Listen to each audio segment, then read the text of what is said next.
कर्मों का फल किसी ने सच ही कहा है। दूसरों के साथ किया हुआ छल बर्बादी के सारे रास्ते खोल देता है। अगर आप किसी के साथ गलत करते हैं तो आपके साथ भी गलत होगा।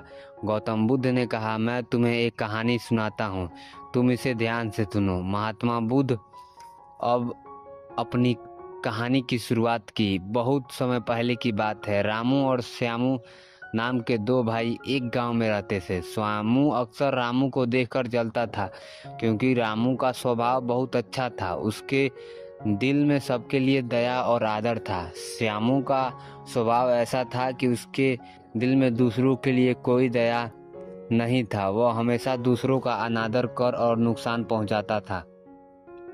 धीरे धीरे काफी वक्त गुजर गया। रामू श्यामू के माँ बाप इस दुनिया में नहीं रहे। रामू ने खूब अच्छे से उनका अंतिम संस्कार किया।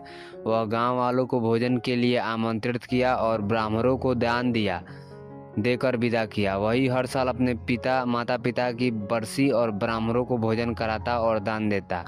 यह सब चीजें श्यामू को पसंद नहीं आती थी और वह रामू को जलते रहता था। एक बार अपने माता पिता की बरसी पर रामू ने अपने राज्य के राजा को आदर सत्कार के साथ बुलाया और राजा के सामने ब्राह्मणों और पूरे गांव को खाना खिलाया। ब्राह्मणों को दान भी दिया ताकि उसके माता पिता स्वर्ग में सुखी रहें। तभी राजा ने श्यामू से पूछा, तुम्हारा भाई तुम्हारे माता पिता के लिए इतना कुछ करता है, तुम ऐसा क्यों नहीं करते? क्या तुम्हें यह समझ नहीं आता कि तुम भी इसे अपने माता के पिता के लिए कुछ कर सकते हो? श्यामू ने कुछ नहीं कहा और चुपचाप वहां से चला गया। उसे गुस्सा आ गया क्योंकि राजा ने उसकी बेइज्जती की और रामू से अपने अपमान का बदला लेने का सोचने लगा। अगले दिन ढोंग करना चालू करता है। नगर के सामने जोर जोर से चीखने लगा, मेरे माँ बाप मेरे सपने में आए थे, वह स्वर्ग में खुशी नहीं है उन्हें कि कोई वहां जाकर उन्हें खाना बनाकर खिलाए, तभी वह खुशी होंगे। उन्होंने मुझसे सपने में कहा, रामू को मेरे पास भेज दो, वह उनकी बहुत सेवा करता है और उसके लिए वो बहुत खुश रहेंगे। राजा कहते हैं, यह तो अच्छी बात है, लेकिन उसके लिए रामू को मरना पड़ेगा। रामू को यह बात समझ में आ गया था कि यह सब केवल उसे फंसाने की चाल है, लेकिन वह फिर से कहता है, चलो इस बहाने सेवा करता हूँ, और उससे मरने के लिए तैयार करना जरूरी कर दी। वह राजा से कहता है, महाराज आप अगले दिन नदी के किनारे एक नाव का बंदोबस्त कराइए। मैं नाव में कूदकर नदी में अपनी जान दे दूंगा और फिर स्वर्ग में जाकर अपनी माँ बाप की सेवा करूंगा। राजा ने कहा, ठीक है। अगले दिन इन सभी चीजों की व्यवस्था कर दी गई। रामू नदी में कूद जाता है और सारे गांव वालों को पता चला कि रामू अब इस दुनिया में नहीं रहा।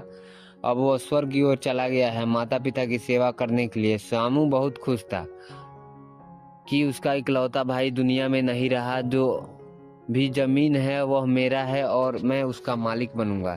धीरे धीरे काफी दिन गुजर गए। एक दिन अचानक से राजा के दरबार में बाहर रामू बैठा होता है और जोर जोर से रो रहा था। राजा के सिपाही उसे दरबार में ले जाते हैं और पूछते हैं, यह चमत्कार कैसे हुआ, तुम जिंदा कैसे हो? तब रामू बताता है, मैं स्वर्ग में गया था, मैंने देखा मेरे माँ बाप अभी भी खुश नहीं है। वो मेरे पर गुस्सा हो रहे हैं और कह रहे हैं कि तुम्हें तो खाना बनाना भी नहीं आता। तुमसे अच्छा तो श्यामू है जो तुमसे अच्छा खाना बना लेता है। तुम जाओ और उसे भेजो। राजा श्यामू को बुलाते हैं और उसकी सारी बातें बता देते हैं और कहते हैं, तुम्हारे भाई ने माता पिता के लिए इतना त्याग किया, अब तुम्हारी बारी है। क्या तुम उनके लिए भी कुछ कर सकते हो? श्यामू को ना चाहते हुए भी ये सब करना पड़ रहा था। अगले दिन वो सारी तैयारी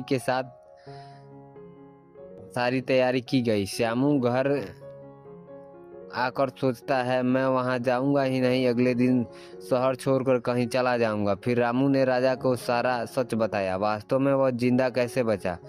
उसने पहले ही मछुआरे से बात कर ली थी कि उसकी जान बचा ली और 1 महीने तक नगर से दूर रहा। फिर वह समय पर राज्य में लौट आया। वह सब केवल इसलिए किया गया क्योंकि रामू को सबक सिखाना चाहता था। इस कहानी से हमें ये सीख मिलती है कि हम दूसरे के प्रति जैसी विचारधारा, ईर्ष्या या घृणा रखते हैं, प्रकृति हमें वैसी ही देती है। इस कहानी में देखिए, जैसे रामू ने अपने भाई से ईर्ष्या की, द्वेष किया, उसे मरवाने की कोशिश की, तो प्रकृति ने उसको उल्टा उस पर पड़ा। बुद्ध की कहानी से हमें यही सीख मिल रही है कि हमें किसी भी इंसान से ईर्ष्या, घृणा ये चीज़ें नहीं करनी चाहिए, क्योंकि कर्म का फल वापस लौटता है।